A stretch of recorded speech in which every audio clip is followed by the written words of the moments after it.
რომელია ლომის ღრიალი? პირველი თუ მეორე?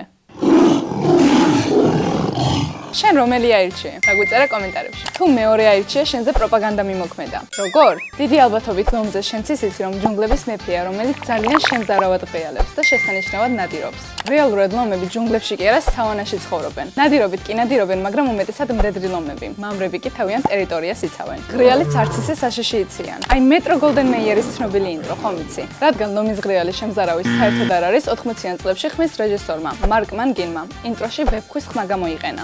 რეალურად ყველა ეს ფაქტი, ნადირობა, ჯუნგლები და შემზარავი ღრიალი ვებხვებზეა, მაგრამ რატომღაც ჩვენს ტვინში მაინც ლომებთან ასოცირდება. თუ ასე მარტივად აგვაჯერეს, რომ ლომი ვებხვით ღრიალებს, საინტერესოა კიდევ რამდენი რამის გვჯერა, რაც რეალობასთან ახლოსაც არ არის. ასე რომ შემდეგში სანამ ვინმეს ნათქვამს ენდობი ან რამის დაიჯერებ, დაეჭვდი. დასვი ძალიან ბევრი კითხვა და გადაამოწმე. არ აქვს მნიშვნელობა რამდენად ჭკვიანი ხარ. პროპაგანდა ნებისმიერზე მუშაობს. რაღაც დოზით მაინც.